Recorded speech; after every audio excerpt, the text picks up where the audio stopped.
So welcome to my first vlog post. For the record, I was cool when blogging was first cool. So this vlog thing's pretty new to me. So I'm going to give it a go and see how it works out. Today I actually just wanted to talk about some of the things that I've been working out with my students and thinking about as I'm teaching them throughout the week. And one of the things I really recognized after or I guess was top of mind after we went to an event this past weekend over at Island 22 was just the more time you can get in the saddle, the better. You know, the students that went with me, you know, one rides once a week, the other one rides a couple times a week, but their riding improved from the beginning to the end. I mean, we did do a dressage test, a show jumping course, and then we schooled cross country. So it was a good, 4 or 5 hours of riding we did in that day. And even though they were tired, their riding had still improved. So really the topic I want to talk about today is how important it is to ride more, just more time in the saddle. One of the things that it really helps is muscle memory. And muscle memory is effectively doing the same repetitive task over and over and over again until it becomes automatic. An example of that would be as you're posting trot. A good rider and a great rider, and this is really the difference in between the two, is time spent in the saddle. Is a rider a good rider will look at, think, okay, I need to check my posting diagonal, and then they'll look at that outside shoulder and they'll think, okay, I'm going up and down with it, so I'm on the correct one. Or they'll think, no, I'm not, so I've got to change it.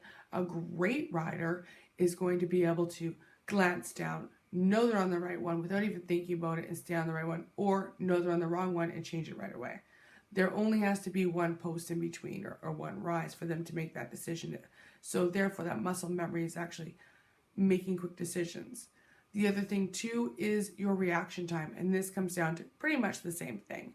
But it's about, let me give you an example. So an example of reaction time would be a rider who knows that in order to get the horse into a frame and carry itself, that they need to put their leg on and resist a little in the reins.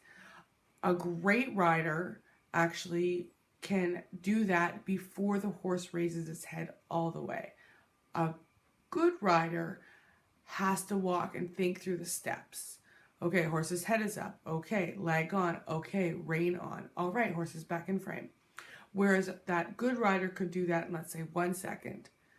That great rider could do that in a quarter of a second. So that's really the difference. And the more time you spend in the saddle, the easier all of these items become. There's just more practice.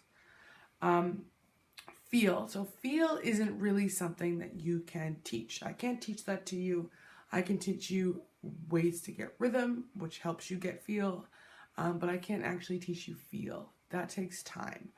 An example of feel would be your canter lead. So although I ride a bunch of different horses each week, I can feel which canter lead I'm on, if it's right or wrong, without looking, no matter what, because I know I can feel that shoulder. And that's just practice. That's just changing leads, riding different horses, getting horses that I'm really bad at their leads, so you've got to fix it. So you don't really have time to look and see. You've got to feel that. It's also, when it comes to the canter lead, about the hind end, feeling where the hind end is. So that's about feel. And again, a great rider will have really good feel. A good rider will have okay feel. But the difference, again, is just more riding time to make that better. Lastly is rhythm. Again, like I said, rhythm is hard to teach, but I can give you exercises to make you feel the rhythm. Good riders have kind of got rhythm. Great riders create rhythm in their horses. An example of that would be changing the pace or the speed or the rhythm at which you rise and fall in your rising trot, and to slow or speed the horse up without using any other aids. A great rider is pretty capable of doing that. A good rider is probably working on that skill. And another example would be the piaffe and the passage.